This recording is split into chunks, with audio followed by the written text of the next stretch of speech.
Year I was exactly in this seat as right now, and I was looking at the speaker and I was like, wow, how amazing is to be able to inspire the next generation of women in tech. Well, now I'm here and I can say that I'm proud that I did it, and you can also do it. So welcome to the second edition of She++. So what exactly happened to me and what's my journey that I'm here in? So hi, my name is Andrea. I'm originally from Romania, but I moved here 3.5 years ago for my bachelor. Now I'm doing a first year master in artificial intelligence, while still working my second round of internship at Uber in merchant operation. My main focus being merchant education and being the product champion for Miso, which is one of the most important apps for restaurants. So yeah, that's me. And by the way, if you want to see my TikToks and Instagram, you can scan that QR code, just FYI. But yeah, never mind. So yeah, what's my journey exact? So last year, I was in my last year of bachelor. And as possible, every other student, I was like, okay, what should be actually my next big career move? So I was like going through like, should it be a master, doing a job in corporation, a startup? There are so many possibilities, but also that leads to like an increased pressure of like, okay, what exactly is the right choice that I should do? So I was confused, so I applied to absolutely everything in the world. And you might wonder, did I have the right skills or requirements? No. My advice there is like just apply to everything, because you never know. You never know from where an opportunity can come, or when a recruiter can like you, or maybe someone is like just saying, oh, you should apply for this one because your CV will look great there. And yeah, you never know when you get there. And what's the worst thing in the end that you can do? Get a rejection email? I think everyone is getting hundreds of emails, so a rejection email is just there. So back to the story, as you can imagine, with so many applications, that also means that I got a lot of rejection, failed interviews, assessments, basically a lot of like, in my surprise, oh, you're perfect for the job, but you don't have a master. And the truth is that even though it's hard for me to admit it, it did bring me down. I was like, wow, that big world is not that big anymore. But something happened in that up and down journey of 2 months. I got an email from Uber with, by the way, we have this amazing event called She++.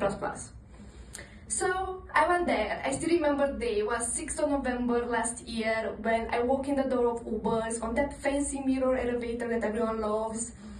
And I just went there, starting doing activities as you're going to do as well. And at one point they split us in 4 different rooms with like people from backend, frontend, data science, literally everything.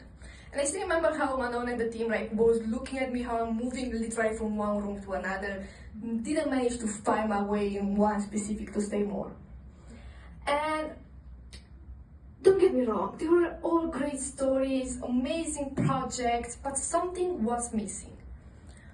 And it was something that made Andrea that wasn't there. So I went to Manon and a bit afraid, because like, how can you say to your next recruiter, oh, by the way, something from this job is missing, but still give me the job? You can't. So I was like, you know what, you never know, so let's go. So I started talking with her, explaining my idea of an ideal job, like what are my skills, what do I love to do. And in the end, she was like, what about operations? And I was like, I have zero clue what's that. So they bring me someone from operation, we start talking, and long story short, in 5 minutes, I fall in love with the job. I fall in love with that idea of being able to analyze data from like live customers, then trying to find what's the problem there, creating a solution, doing some experiments, and then seeing the impact of your own solution within Uber. I was like, wow. After 1 week, Manon sent me an email with, by the way, we have a new opening in operations.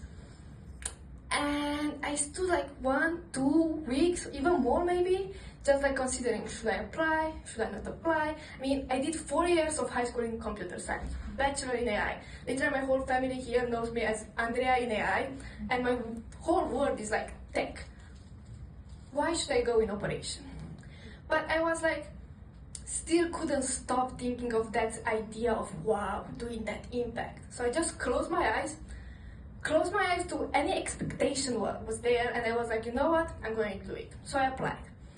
And here we are. I'm 10 months now working in operation, absolutely obsessed with my job. And like the idea of like coming up to work every single day, fortunately not on the fancy elevator, but still coming here and having this energy because I love what I'm doing.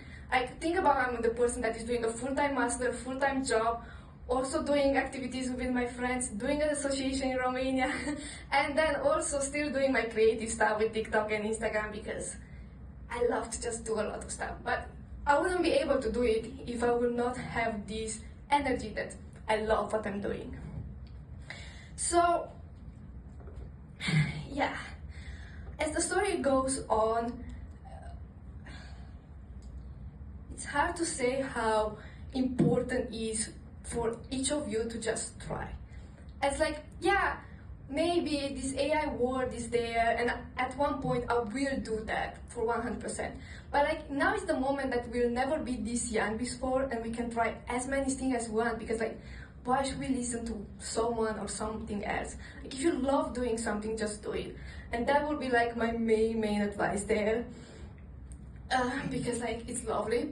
And also, yeah, I'm doing operation, but be sure that everyone from the AI and data science, literally tech related, knows me just because my name is popping up in their calendar from time to time, as I just love putting meetings to understand their project, what it's like to work in that project, do they like it, do they hate it, which is again one of the other things that I would love to teach you, is that just try to talk with everyone, because that's one of the only way to actually understand if you love to do something or not, just talking. But this story, amazing, but I didn't